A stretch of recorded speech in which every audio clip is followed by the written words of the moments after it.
किताब राहे इल्म मां 72 मदनी गुल पहिरियां ही पढ़ो। हज़रत इमाम बुरहानुद्दीन ज़रनूजी रहमतुल्लाह अलैह तुर्किस्तान जे मशहूर शहर ज़रनूज में पैदा थिया। इन्हीअ करे ई ज़रनूजी सॾिजण लॻा। पाण रहमतुल्लाह अलैह हनफी आलिमनि में पंहिंजो मट पाण हुआ। पाण रहमतुल्लाह अलैह साहिब हिदाया शेखुल इस्लाम बुरहानुद्दीन अबुल हसन अली बिन अबू बकर रहमतुल्लाह अलैह खां बि पढ़ियो आहे। पाण रहमतुल्लाह अलैह जी वफ़ात तक़रीबन 610 हिजरी में थी। अल्लाह रब्बुल इज़्ज़त जे मथन ते रहमत हुजे ऐं उन्हनि जे सदक़े असांजी बेहिसाब मग़फ़िरत थिए। आमीन बिजाह ख़ातमिन नबिय्यीन सल्लल्लाहु अलैहि वसल्लम। संदन मुख़्तसर ऐं जामे अरबी किताब तालीमुल मुतअल्लिम तरीक़त तअल्लुम, जंहिंजो दावत इस्लामी जे मजलिस अल मदीनतुल इल्मिया पारां उर्दू तर्जुमो राहे इल्म जे नाले सां कयो वियो आहे। हीअ किताब दीनी तालिब इल्मनि, उस्तादनि ऐं वालिदैन जे लाइ तमामु बहितरीन आहे। इमाम बुरहानुद्दीन ज़रनूजी रहमतुल्लाह अलैह पंहिंजे हिन किताब में तमामु ख़ूबसूरत रिवायतूं, वाक़िआ ऐं नसीहतूं शामिल कयूं आहिनि। मुकमल किताब जो मुतालो तमामु घणो फ़ाइदेमंद आहे। हिन किताब मां कुझु अहम मदनी गुलनि खे चूंडे हीउ रिसालो तयारु कयो वियो आहे। हज़रत इमाम बुरहानुद्दीन ज़रनूजी रहमतुल्लाह अलैह जी किताब या हिन रिसाले खे तालिब इल्म वक़्तन फ़वक़्तन पंहिंजे मुताले में रखनि, छो त बार बार नसीहतुनि जो पढ़णु अमल जी तक़ाज़ा कंदो आहे ऐं हिकु वलीउल्लाह जे क़लम सां लिखियल ही सुनहरी ॻाल्हियूं दिलि में असर पैदा कंदियूं आहिनि। अल्लाह पाक चाहियो त अमल करण जो ज़हन बणिजंदो इंशा अल्लाह। अल्लाह पाक असांखे इन मां फ़ाइदो हासिल करण जी तौफ़ीक़ अता फ़रमाए। आमीन बिजाह ख़ातमिन नबिय्यीन सल्लल्लाहु अलैहि वसल्लम। अल्हम्दुलिल्लाहि रब्बिल आलमीन वस्सलातु वस्सलामु अला ख़ातमिन नबिय्यीन अम्मा बअद फ़अऊज़ु बिल्लाहि मिनश शैतानिर रजीम बिस्मिल्लाहिर रहमानिर रहीम। किताब राहे इल्म मां 72 मदनी गुल दुआए अत्तार। या रब्बे करीम, जेको बि 20 सफ़नि जो रिसालो किताब राहे इल्म मां 72 मदनी गुल पढ़ी या ॿुधी वठे, उनखे इल्म सिखण जो शौक़ अता फ़रमाए ऐं उन जे माउ पीउ समेत बेहिसाब बख़्शिश फ़रमाए। आमीन बिजाह ख़ातमिन नबिय्यीन सल्लल्लाहु अलैहि वसल्लम। दुरूद शरीफ जी फ़ज़ीलत। अल्लाह पाक जे प्यारे प्यारे आख़िरी नबी मक्की मदनी मुहम्मद अरबी सल्लल्लाहु अलैहि वसल्लम इरशाद फ़रमायो, जॾहिं क़यामत जो ॾींहुं ईंदो त अल्लाह पाक जी बारगाह में मुहद्दिसीन कराम रहमतुल्लाहि अलैहिम हाज़िर थींदा ऐं उन्हनि सां गॾु नूर जूं मस कुपड़ियूं इंक पॉट हूंदियूं। पोइ अल्लाह करीम इरशाद फरमाईंदो, तव्हां मुहद्दिसीन कराम तमामु वॾे अरसे ताईं मुंहिंजे नबी ते दुरूद पढ़ंदा रहिया आहियो, तंहिं करे मुंहिंजी जन्नत ऐं मुंहिंजी रहमत ॾांहुं वञो। सल्लु अलल हबीब सल्लल्लाहु अला मुहम्मद व आलिहि व असहाबिहि व बारक वसल्लम। 1. अफ़ज़ल तरीन इल्म मौजूदा दरपेश मसइलनि जी आगाही हासिल करणु आहे ऐं अफ़ज़ल तरीन अमल पंहिंजे हालत जी हिफ़ाज़त करणु आहे। राह इल्म सफ़ो 11। 2. दुआ जी तौफ़ीक़ ई क़बूलियत जी अलामत आहे। मन रुज़िक़त दुआ लम युहरमिल इजाबत। तर्जुमो, जंहिंखे दुआ जी तौफ़ीक़ ॾिनी वई उहो क़बूलियत खां हरगिज़ महरूम न कयो वेंदो। 3. इल्म जी तारीफ़। अम्मा तफ़सीरुल इल्म फ़हुव सिफ़तुन यतजल्ल बिहा लिमन क़ामत हिय बिहिल मज़कूर कमा हुआ। इल्म हिकु अहिड़ी सिफ़त आहे जंहिं में इहा सिफ़त हूंदी आहे, उन ते हर उहा शइ जंहिंखे उहो शख़्स सिखणु या ॼाणणु चाहींदो आहे पंहिंजी हक़ीक़त मुताबिक़ ज़ाहिर थी वेंदी आहे। 4. फ़िक़्ह जी तारीफ़। इमाम आज़म अबू हनीफ़ा रहमतुल्लाह अलैह फ़िक़्ह जी तारीफ़ हिन लफ़्ज़नि में कनि था, अल फ़िक़्हु मारिफ़तुन नफ़्सि मा लहा व मा अलैहा, याने नफ़्स जो पंहिंजे नफ़े ऐं नुक़सान खे सुञाणण जो नालो फ़िक़्ह आहे। वधीक फ़रमायाऊं, इल्म हासिल करण जो मक़सदु उन ते अमल करणु आहे ऐं अमल दुनिया खे आख़िरत जे लाइ छॾे ॾियण जो नालो आहे। 5. इल्म दीन हासिल करण जो मक़सदु। तालिब इल्म दीन जे लाइ ज़रूरी आहे त हू इल्म दीन हासिल करण लाइ रिज़ाए इलाही, आख़िरत जी कामयाबी, पाण ऐं ॿियनि तमामु न ॼाणण वारनि मां जहल याने जाहिलियत खे दूर करणु, दीन खे ज़िंदा रखणु ऐं इस्लाम खे बाक़ी रखण जी नीयत करे, छो त इस्लाम जी बक़ा सिर्फ़ इल्म सां ई मुमकिन आहे ऐं ज़ुहद ऐं तक़वा खे बि जिहालत जी हालत में इख्तियार नथो करे सघिजे। 6. इल्म दीन जी लज़्ज़त। फ़िक़्ह हनफ़ी जा तमाम वॾा इमाम मुहम्मद रहमतुल्लाह अलैह इरशाद फरमाइनि था, जेकॾहिं दुनिया जा समूरा माण्हू मुंहिंजा ग़ुलाम थी वञनि त मां इन्हनि सभिनी खे आज़ाद करे छॾियां ऐं इन्हनि जी ज़िम्मेवारी खां आज़ाद थी वञा, छो त जंहिं शख़्स खे इल्म ऐं अमल जी लज़्ज़त हासिल थी वेंदी आहे पोइ उहो शख़्स दुनिया जी लज़्ज़तुनि ऐं माण्हुनि जी इज़त ऐं इकराम ते बिल्कुलु बि नज़र न रखंदो आहे। 7. माण्हुनि मां फ़ाइदो हासिल करण जे लाइ इल्म सिखणु। इमाम आज़म अबू हनीफ़ा रहमतुल्लाह अलैह फरमाइनि था, जंहिं आख़िरत जे लाइ इल्म हासिल कयो उन फज़ल याने हिदायत खे हासिल करे वरितो, पर नुक़सान त उन तालिब इल्म जे लाइ आहे जेको इल्म दीन खे माण्हुनि खां फ़ाइदो हासिल करण जे लाइ सिखे। 8. दुनिया के चाहण वारो। हीअ दुनिया अक़ल्लु मिनल क़लील व आशिक़ुहा अज़ल्लु मिनल ज़लील। तर्जुमो, दुनिया आख़िरत जे मुक़ाबले में तमामु थोरी शइ आहे ऐं इन खे चाहण वारो निहायत ई ज़लील आहे। 9. ही किताब पढ़ी वठो। तालिब इल्म जे लाइ मुनासिब आहे त हू इमाम आज़म अबू हनीफ़ा रहमतुल्लाह अलैह जो किताब अल वसियत गौर सां पढ़े, जेको उन्हनि यूनिस बिन ख़ालिद समती रहमतुल्लाह अलैह जे लाइ उन वक़्तु लिखियो हो जॾहिं हू घर ॾांहुं वापसि वञी रहिया हुआ। 10. इल्म हासिल करियो। हुज़ूर सल्लल्लाहु अलैहि वसल्लम इरशाद फरमायो, तअल्लमुल इल्म क़ब्ल अन युरफ़अ फ़इन्न अहदकुम ला यदरी मता यफ्तक़िरु इला मा इंदहु व अलैकुम बिल इल्म।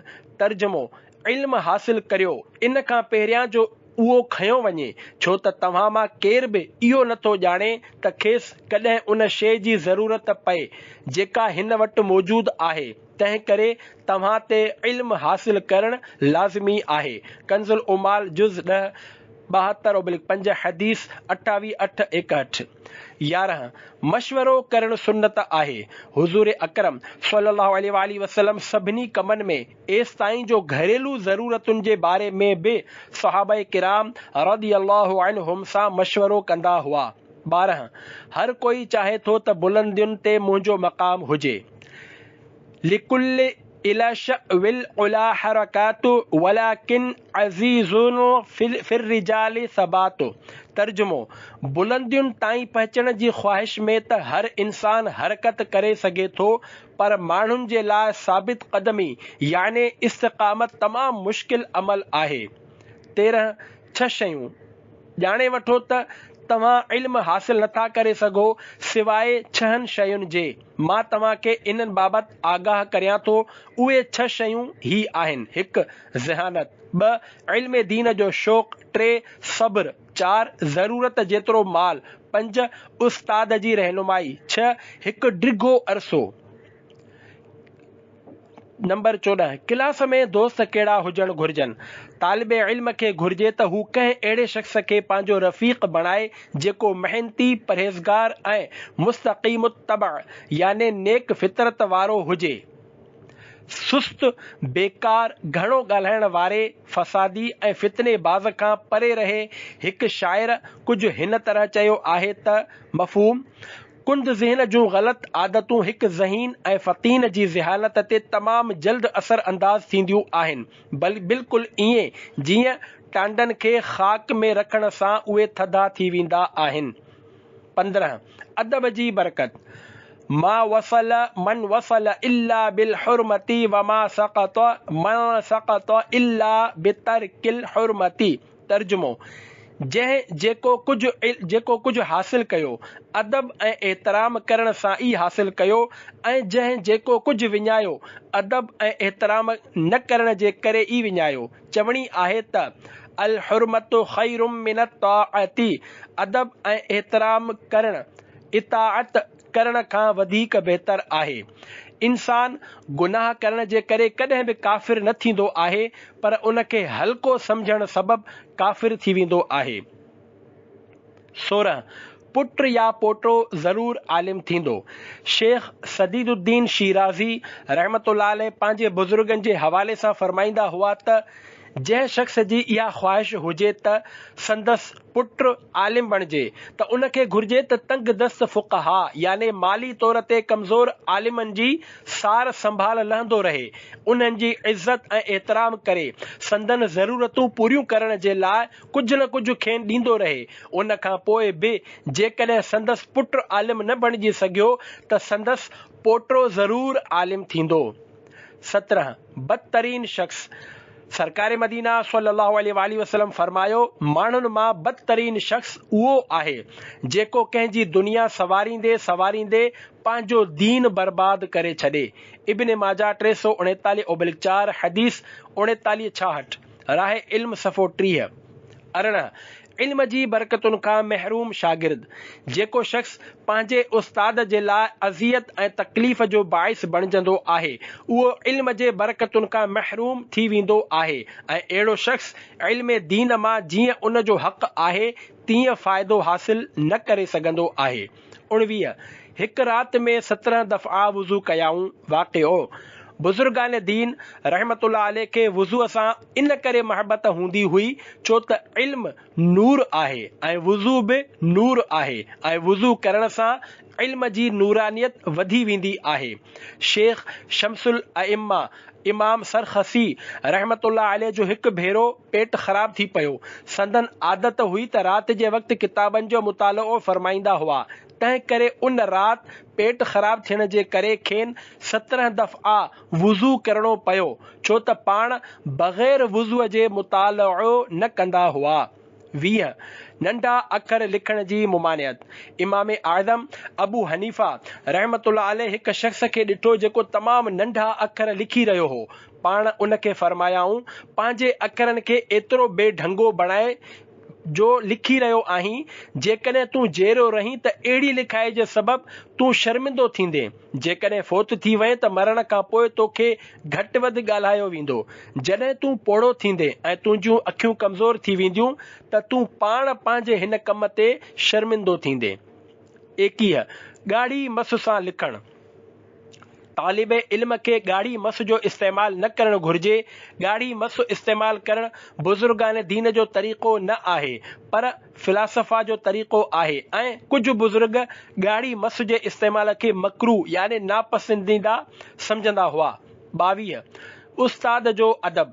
तालिब इल्म दीन खे घुर्जे त सबक़ दौरान बग़ैर ज़रूरत जे उस्ताद जे बिल्कुलु वेझो न वेहे, पर उस्ताद ऐं तालिब इल्म जे विच में घटि हिकु कमान जेतिरो फ़ासिलो हुजणु घुर्जे छो त अहिड़ीअ तरह वेहण में अदब जो पहलू ग़ालिब रहंदो आहे। 23 तकबुर जी नहुसत। तकबुर सां इल्म हासिल नथो करे सघिजे। जीअं हिकु शेर आहे जंहिंजो तर्जुमो ही आहे त इल्म खे तकबुर करण वारे नौजवान सां अहिड़ी दुश्मनी आहे जहिड़ी ॿोॾ खे ऊंची इमारत सां हूंदी आहे। 24 इस्तिक़ामत जी बरकत। मशहूर चवणी आहे त मन तलब शैअन वजद वमन क़रअल बाब वलज वलज। तर्जुमो जेको कंहिं शइ जी तलब में महिनत ऐं कोशिश कंदो रहियो उहो हिकु ॾींहुं उनखे ज़रूर हासिल करे वठंदो ऐं जेको कंहिं दरवाज़े खे खड़काए ऐं मुसलसल खड़काईंदो ई रहे त हिकु ॾींहुं उहो ज़रूर उन जे अंदरि दाख़िल थी वेंदो। 25 टे शख़्स कुझु बि सिखण ऐं सम्झण जे लाइ 3 माण्हुनि जी कोशिश ऐं महिनत जो हुजणु ज़रूरी आहे। उहे 3 माण्हू ही आहिनि। 1 तालिब इल्म, 2 उस्ताद, 3 वालिद जेको जहिड़ो हुजे। 26 महिनत ज़ाया न थींदी आहे। करोड़े शाफ़ियुनि जा इमाम शाफ़िई रहमतुल्लाह अलैह फरमाइनि था, महिनत ऐं कोशिश हर परे वारी शइ खे वेझो करे छॾींदी आहे। महिनत ऐं कोशिश हर बंदि दरवाज़े खे खोले छॾींदी आहे। 27 महिनत करियो। हिकु अरबी शाइर चए थो, तर्जुमो जेकॾहिं तूं बग़ैर महिनत ऐं मशक़त जे वॾो आलिम बणिजणु चाहीं थो त पोइ उहो तुंहिंजे जुनून यानी चरियाइप आहे। जॾहिं माल मशक़त खां सवाइ हासिल नथो करे सघिजे त पोइ इल्म जेको आज़मुल उमूर यानी तमामु वॾी अज़मत वारो कमु आहे उहो बग़ैर महिनत ऐं मशक़त जे कीअं हासिल थी सघे थो। 28 कम जी ॻाल्हि। हिकु अक़लमंद जो कौल आहे त सॼी राति कम में मसरूफ़ रहंदा करियो, पंहिंजे मक़सद खे जल्दी हासिल करे वठंदव। 29 कामयाबी हासिल करण जो तरीक़ो।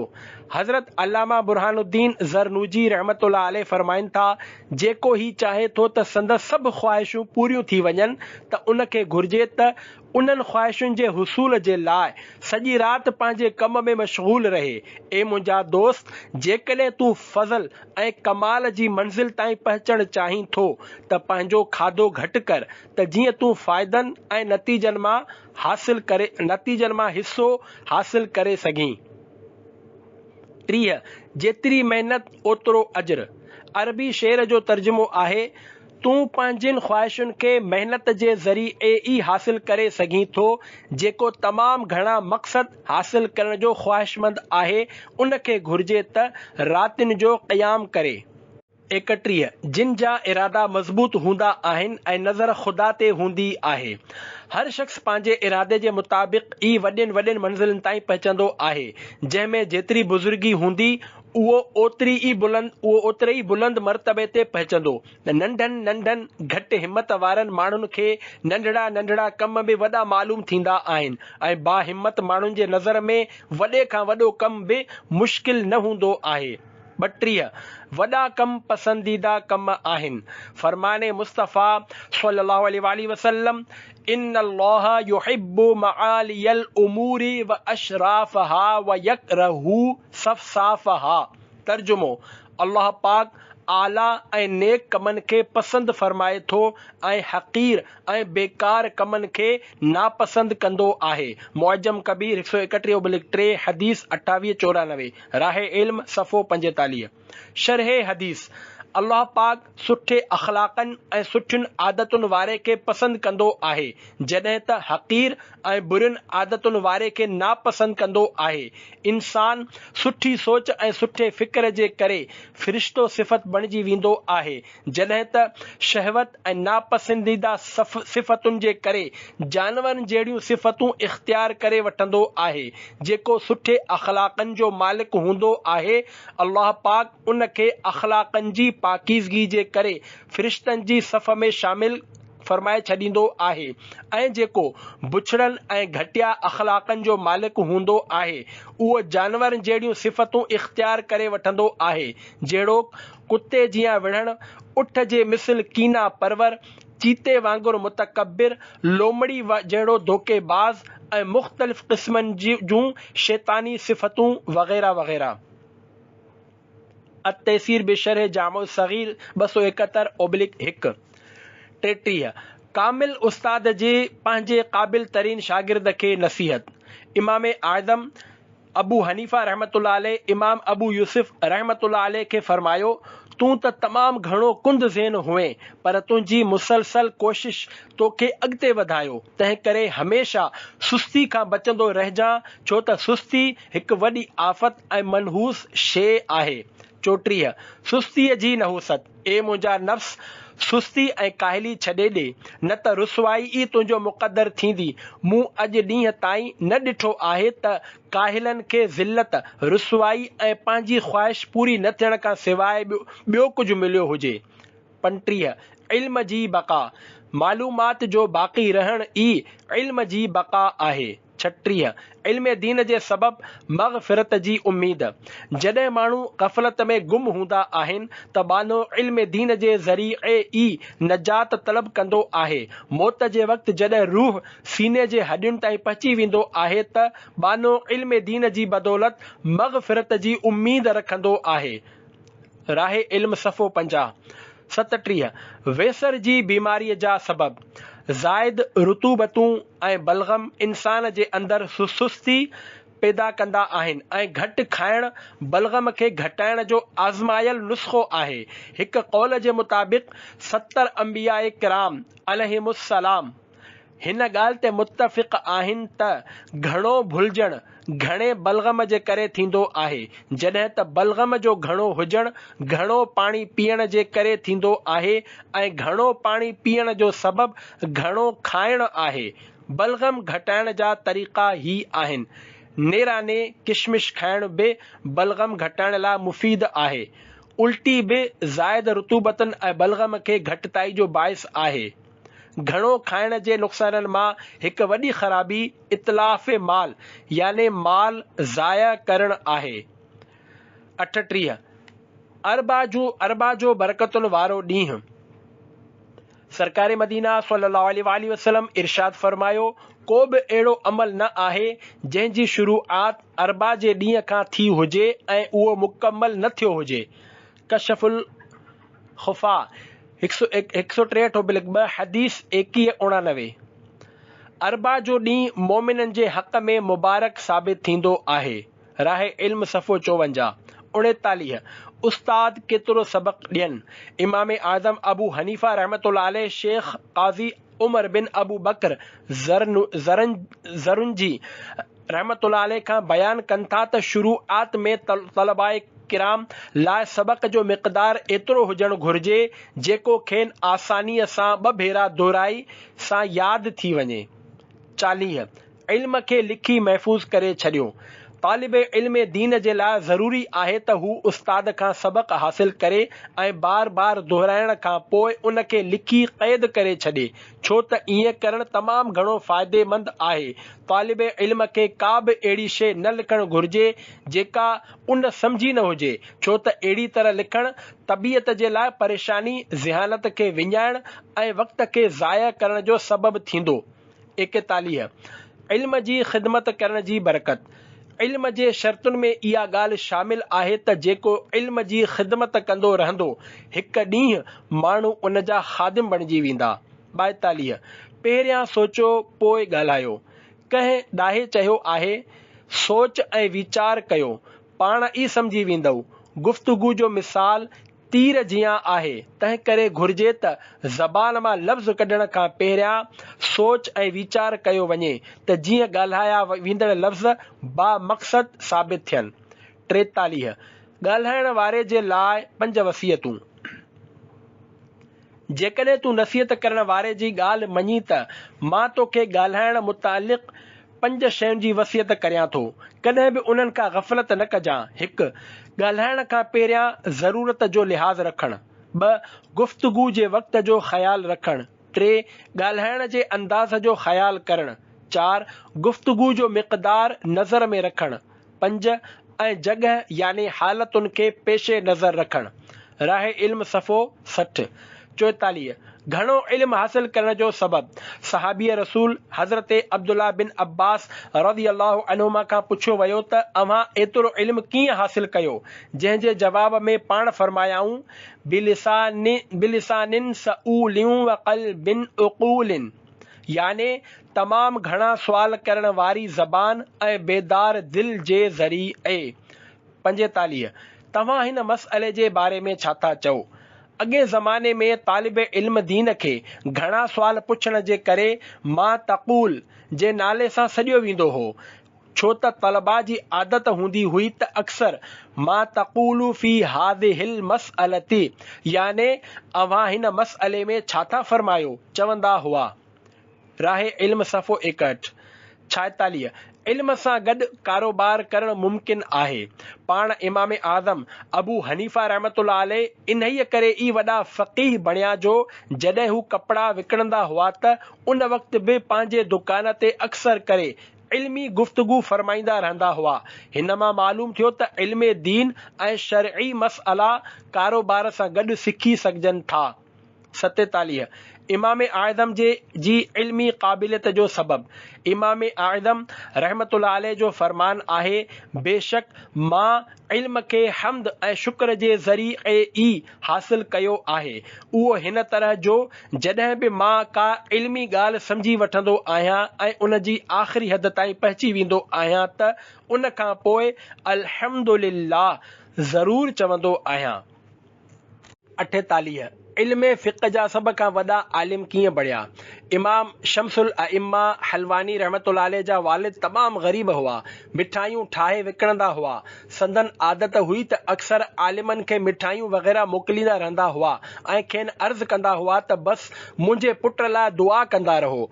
उन्हनि जी सखावत, हुस्न अक़ीदत ऐं गिरियाज़ारी जो नतीजो इहो निकितो जो संदन पुट याने शम्सुल अइम्मा हलवानी रहमतुल्लाह अलैह इल्म जे आला मंज़िलुनि खे तय कयो ऐं हू पंहिंजे वक़्त जा तमामु वॾा आलिम थिया। मालदारनि खे घुर्जे त आलिमनि खे किताब ख़रीद करे ॾियनि, नवां किताब छपराइनि, छो त उहो सभु कुझु करणु इल्म ऐं फ़िक़्ह जे इशाअत लाइ निहायत मददगार साबित थींदो। 49 तालिबे इल्म दीन खे खुददार हुअणु घुर्जे। तालिबे इल्म दीन खे गैरतमंद ऐं पंहिंजी इज़त नफ़्स जी हिफ़ाज़त करण वारो हुजणु घुर्जे ऐं खेसि माण्हुनि जे माल में लालच न रखणु घुर्जे। अॻे ज़माने में तलबा जो अहिड़ो तरीक़ो हूंदो हो त हू पहिरियां को न को कमु सिखंदा हुआ, पोइ इल्म हासिल कंदा हुआ त जीअं माण्हुनि जे माल ॾांहुं हिर्स पैदा न थिए। जेको ॿियनि जे माल मां अमीर थियणु चाहींदो आहे, उहो अमीर थियण बदिरां फ़क़ीर थी वेंदो आहे। 50 सबक़ जी दुहिराई जी अहमियत। दिलुनि में इल्म उन वक़्त ताईं न वेंदो आहे जेसि ताईं सबक़ जी चङी तरह दुहिराई न कई वञे। तालिबे इल्म खे घुर्जे त हू गुज़िरियल सबक़ खे ॾींहं में 5 भेरा दुहिराए, जॾहिं त ॿिए ॾींहं वारो सबक़ 4 भेरा, टे ॾींहं वारो सबक़ 3 दफ़ा, उन खां अॻु वारो सबक़ 2 दफ़ा ऐं 6 ॾींहं वारो सबक़ 1 दफ़ो रोज़ानो ज़रूर दुहिराए। हीउ तरीक़ो इल्म खे महफ़ूज़ रखण जो बहितरीन ज़रियो आहे। 51 मोकल न करियो। शेखुल इस्लाम इमाम बुरहानुद्दीन रहमतुल्लाह अलैह फरमाईंदा हुआ त मां पंहिंजे सभिनी दोस्तनि खां सिर्फ़ इन्हीअ करे अॻिते वधी वियुसि जो मूं इल्म दीन हासिल करण दौरान कॾहिं बि क्लास मां मोकल न कई। 52 समूरो किताब ज़बानी याद। हज़रत फ़खरुल इस्लाम क़ाज़ी ख़ान रहमतुल्लाह अलैह जो फ़रमान आहे त फ़िक़्ह सिखण वारे जे लाइ ज़रूरी आहे त हू फ़िक़्ह जो हिकु किताब हमेशा लाइ यादि करे छॾे त जीअं फ़िक़्ह जे मुतअल्लिक़ वधीक मालूमात हासिल करणु उन लाइ आसान थी वञे। 53 कुझु गुनाहनि जी सज़ा। हुज़ूर अकरम सल्लल्लाहु अलैहि वसल्लम इरशाद फरमायो, इन्न मिनज़्ज़ुनूबि ज़ुनूबन ला युकफ़िरुहा इल्ला हम्मुल मईशती, याने बेशक कुझु गुनाह अहिड़ा हूंदा आहिनि जिन जो कफ़ारो सिर्फ़ फ़िक्र मुआश ई आहे। मुअज्जम औसत 42/1 हदीस 102 राह इल्म सफ़ो 70। शरह हदीस। हिन हदीस मां उहो फ़िक्र मुआश मुराद आहे जेको सुठनि अमलनि जे बजा आवरी में रुकावट न बणिजे ऐं न ई दिलि खे एतिरो मशगूल करे छॾे जो नमाज़ में दिलि ई न लॻे। अहिड़ो फ़िक्र मुआश यकीनन फ़िक्र आख़िरत आहे।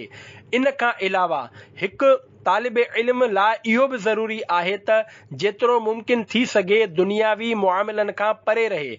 इहो ई सबबु आहे जो अॻे दौर जा उलमा इल्म हासिल करण जे लाइ सफ़र इख़्तियार कंदा हुआ। 54 इल्म दीन जी लज़्ज़त। जेको शख़्स राह इल्म दीन में अचण वारियुनि तकलीफ़ुनि खे ख़ुशि दिलीअ सां बर्दाश्त कंदो आहे, उहो हिकु अहिड़ी लज़्ज़त हासिल करे वठंदो आहे जेका समूरी दुनिया जे लज़्ज़तुनि खां वधीक लज़ीज़ हूंदी आहे। इमाम मुहम्मद रहमतुल्लाह अलैह जॾहिं सॼी राति जाॻंदा हुआ ऐं कंहिं मुश्किल मसइले खे हल करण में कामयाब थी वेंदा हुआ त फरमाईंदा हुआ, शहज़ादनि खे भला अहिड़ी लज़्ज़त किथां मुयसर थी सघे थी। 55 इल्म दीन हासिल करण जो बहितरीन वक़्तु। इल्म दीन हासिल करण जे लाइ बहितरीन वक़्तु जवानी जी शुरूआत, फजर जो वक़्तु ऐं मग़रिब ऐं इशा जे विच वारो वक़्तु आहे। 56 सभ खां वधीक कोड़ी शइ। हिकु शाइर जे अरबी शेर जो तर्जुमो ही आहे त मूं केतिरियुनि ई कोड़ियुनि शयुनि खे चखियो आहे ऐं इन नतीजे ते पहुतो आहियां त कंहिंजे अॻियां सुवाल करण खां वधीक ॿी का बि शइ कोड़ी न आहे। 57 लिखण जी बरकत। चयो वेंदो आहे त मन हफ़िज़ फ़र्र व मन कतब शैअन क़र्र, याने जंहिं सिर्फ़ ज़बानी यादि करण ते भरोसो कयो त उहा शइ जल्द संदसि ज़हन मां निकिरी वेंदी ऐं जेको लिखी छॾींदो आहे त उहा शइ क़रार पकड़े वठंदी आहे। 58 क़यामत ताईं भलाई भलाई। प्यारे आका मदीने वारे मुस्तफ़ा सल्लल्लाहु अलैहि वसल्लम इरशाद फरमायो, ए हिलाल बिन यसार, कलमदान खे पाण खां जुदा न कर, छो त कलमदान ऐं इन खे रखण वारो ॿिन्ही जे लाइ क़यामत ताईं ख़ैर ई ख़ैर आहे। मिफ़्ताहुस सआदह 908/1 राह इल्म सफ़ो 79। 59 दिल ऐं जान सां कम में लॻी वञो। मुसलमाननि जे चौथे ख़लीफ़े हज़रत अली रज़ी अल्लाहु अन्हु जो फरमान आहे, जॾहिं कंहिं कम में लॻी वञो त पोइ उन में एतिरो त मगन थी वञो जो बस हर वक़्तु उन जे हासिल करण जी कोशिश में रुधल रहो। 60 बेअमल तालिब इल्म जे लाइ वईद। फरमाने मुस्तफ़ा सल्लल्लाहु अलैहि वसल्लम आहे त जेको तालिब इल्मी जे ज़माने में परहेज़गारी इख्तियार नाहे कंदो, अल्लाह पाक उन खे 3 शयुनि मां कंहिं हिक में मुब्तला करे छॾींदो आहे। या त खेसि जवानीअ में मौत ॾेई छॾींदो आहे, या हू इल्म हुजण जे बावजूदु दर दर भटकंदो रहंदो आहे, या वरी समूरी हयाती हुक्मराननि जी ग़ुलामी कंदो रहंदो आहे। मिफ्ताहु सआद 50/1 राह इल्म सफ़ो 81। 61 तालिब इल्म दीन जे लाइ अहम नसीहत। हिकु तालिब इल्म दीन जे लाइ सभ खां वॾी परहेज़गारी ही आहे त हू घणो खाइण, घणो सुम्हण ऐं घणो ॻाल्हाइण खां बचंदो रहे। 62 काग़ज़ ऐं क़लम हर वक़्तु साण हुअण घुर्जनि।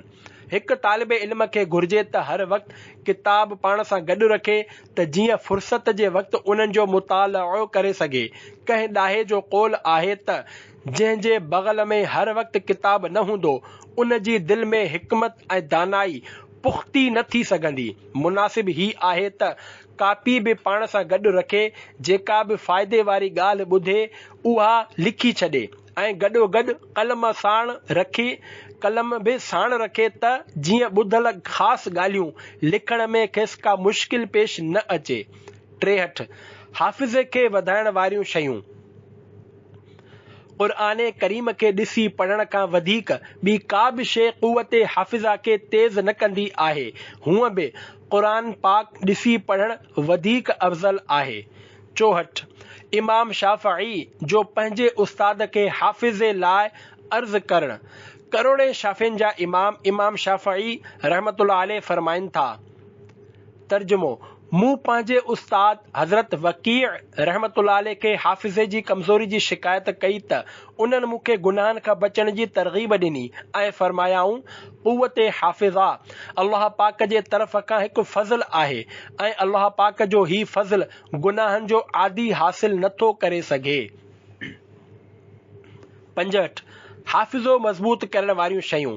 माखीअ जो इस्तेमालु करणु, खौर ॻुड़ सां गॾु इस्तेमालु करणु, नेराणा 21 दाणा किशमिश जा खाइण बि हाफ़िज़े खे मज़बूत कंदो आहे ऐं इंसान खे कई मर्ज़नि खां शिफ़ा ॾींदो आहे। इन्हनि शयुनि खे इस्तेमालु करण खां पहिरियां पंहिंजे तबीब सां मशवरो करियो। 66 फ़िक्रनि जी घटाइण जो नुस्ख़ो। नमाज़ खे ख़ुशू ऐं ख़ुज़ू याने अल्लाह पाक जी अज़मत पेशे नज़र रखे दुनिया का तवज्जो हटाए, नमाज में दिलि लॻाए, सुकून सां बीही हेॾे होॾे ॾिसण खां बची, पंहिंजे जिस्म ऐं कपिड़नि सां न खेॾी ऐं को बि बेकार कमु न करे सां अदा करणु ऐं इल्म दीन हासिल करण में लॻो रहणु फ़िक्रनि ऐं ग़मनि खे दूर कंदो आहे। 67 कहिड़ियुनि शयुनि सां वेसर जी बीमारी पैदा थींदी आहे?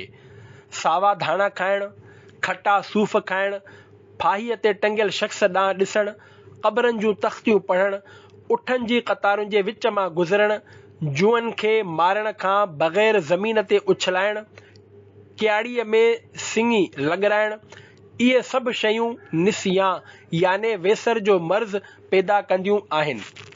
68 रिज़्क़ में तंगीअ जो हिकु सबबु। ताजदार मदीना सल्लल्लाहु अलैहि वसल्लम इरशाद फरमायो, दुआ सां तक़दीर बदिलजी वेंदी आहे ऐं नेकियुनि सां उम्र में इज़ाफ़ो थींदो आहे ऐं बेशक बानो गुनाह करण जे सबबु रिज़्क़ खां महरूम थी वेंदो आहे। मुस्तदरिक 163/2 हदीस 1857 राह इल्म सफ़ो 99।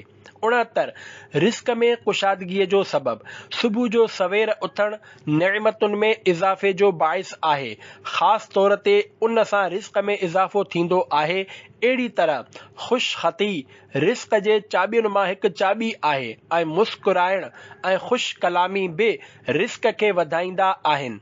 हज़रत हसन बिन अली रज़ी अल्लाहु अन्हुमा फरमायो, घर ऐं थांवनि खे साफ़ सुथरो रखणु मालदारी जो सबबु आहे। इन सां गॾोगॾु रिस्क जी वुसअत जो मज़बूत तरीन ज़रियो आहे ही आहे त इंसान नमाज खे ख़ुशू ऐं ख़ुज़ू तादीले अरकान जो लिहाज़ रखंदे तमाम वाजिबात ऐं सुन्नतुनि ऐं आदाब जो ख़्याल रखंदे अदा करे।